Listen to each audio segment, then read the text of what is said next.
हमने कभी सोचा है जब हमारी सांसें थम जाएंगी और धड़कन रुक जाएगी, जब आंखें हमेशा के लिए बंद होंगी, तो हमारी रूह कहाँ जाएगी? कब्र, अंधेरी सुनसान डरावनी जगह जहां इंसान को केवल उसकी सच्चाई और गुनाह का सामना करना होगा। अल्लाह ने कुरान में फरमाया, जब मरे हुए को उनके कब्र में डाल दिया जाएगा तब अल्लाह उनका हाल पूछेगा। सूरह जुमर 39-42। कब्र में सबसे पहला सवाल आएगा, अपने रब को जानते हो? नबी के रास्ते पर चले या नहीं? अगर जवाब सही नहीं होगा तो वही पल इंसान के लिए सबसे डरावना होगा। दो फरिश्ते आएंगे, नाम है मुनकर और नाकिर। वे इंसान से पूछेंगे, तुम्हारा रब कौन है? और अगर इंसान चुप रहेगा या झूठ बोलेगा तो फरिश्ते कब्र को तंग करने लगेंगे। रूह पर दबाव बढ़ेगा, दिल डर से कांपेगा और शरीर से पसीने बहेंगे। कुरान में अल्लाह फरमाता है, कब्र में जो पापी होगा उस पर तंगी और डर का असर होगा, और जो नेक होगा उसे सुकून मिलेगा। सूरह मुज़म्मिल 73-12। जिन लोगों ने अपने जीवन में झूठ, चोरी, नफरत और गुनाह किए, उनके लिए कब्र में तंगी बढ़ेगी। कितनी अंधेरी रात होगी जहां कोई नहीं होगा, सिर्फ अजाब और डर। कब्र का अजाब डराने के लिए है, इंसान को सच की राह दिखाने के लिए, ताकि मौत से पहले इंसान तौबा कर सके, और तौबा वही इंसान को अजाब से बचा सकती है। जो इंसान सच्चे दिल से अल्लाह के सामने रोता है और अपने गुनाह स्वीकार करता है, उसका अजाब हल्का हो जाएगा या खत्म भी हो सकता है। कब्र में इंसान का दिल सबसे ज्यादा डरता है, क्योंकि वहां कोई दोस्त नहीं होता, ना परिवार, सिर्फ इंसान और उसकी सच्चाई। फिर सवाल आते हैं, क्या तुमने अपनी नमाज पूरी की? क्या तुमने ज़कात दी? क्या तुमने नबी की बात मानी?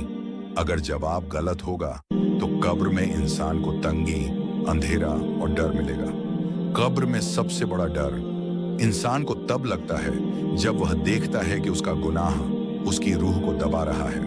हर पाप की गूंज, हर झूठ, हर नफरत कब्र के अंधेरे में गूंजती है, लेकिन अल्लाह की रहमत बड़ी है। जो इंसान सच्ची तौबा करता है और अपने गुनाह मानकर रोता है, उसका अजाब कम हो सकता है।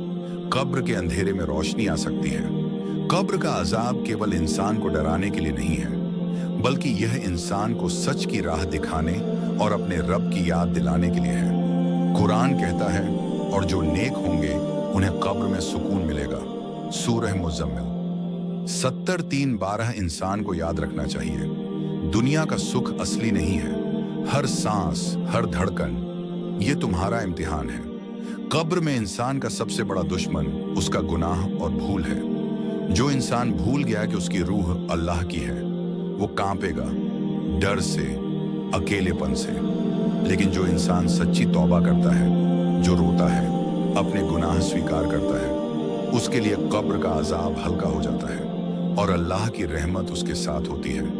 कब्र का अजाब डरावना है, लेकिन वही इंसान को सच की राह दिखाता है, क्योंकि मौत के बाद की दुनिया वही असली है और वही इंसान को अपने रब की याद दिलाती है। कब्र में इंसान को याद आता है उसका पहला सवाल, मैंने अपनी जिंदगी किस लिए जिया? और जब इंसान गलत जवाब देता है तो कब्र तंग हो जाती है, दिल कांपने लगता है और रूह डर के सिहर उठती है। कब्र का अजाब हर इंसान के लिए अलग है। जो बड़ा पाप करता है उसका अजाब भी बड़ा है, जो छोटे पाप करता है उसका अजाब छोटा है। लेकिन सबका डर वही है, क्योंकि इंसान अकेला है। कब्र में उसके पास केवल अपने गुनाह और सच्चाई के अलावा कुछ नहीं, लेकिन अल्लाह की रहमत बड़ी है। सच्ची तौबा, रोना और अपने गुनाहों का एहसास, ये इंसान को अजाब से बचा सकता है। कब्र का अजाब सिर्फ डराने के लिए नहीं, बल्कि इंसान को सच की राह दिखाने के लिए है, और यही इंसान की असली परीक्षा है। सोचो, क्या तुम तैयार हो अपने रब के सामने साफ दिल के साथ लौटने के लिए, या फिर वही इंसान बनोगे जिसे कब्र में अजाब का सामना करना पड़ेगा? कब्र का अजाब सच है और तौबा ही तुम्हारी रक्षा है।